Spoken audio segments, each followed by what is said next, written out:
فرمان آخری نبی صلی اللہ تعالی علیہ وآلہ وسلم، اذا فارغ احدکم من طہورہ فلیقل اشہد ان لا الہ الا اللہ وان محمدا عبدہ ورسولہ ثم لیصلی علی فاذا قال ذلک فتحت لہ ابواب الرحمہ۔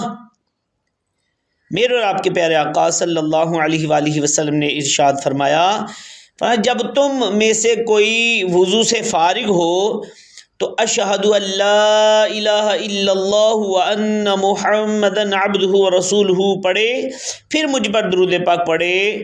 جب وہ یہ پڑھے گا اس کے لیے رحمت کے دروازے کھول دیے جائیں گے۔ صلو علی الحبیب صلی اللہ تعالی علی محمد۔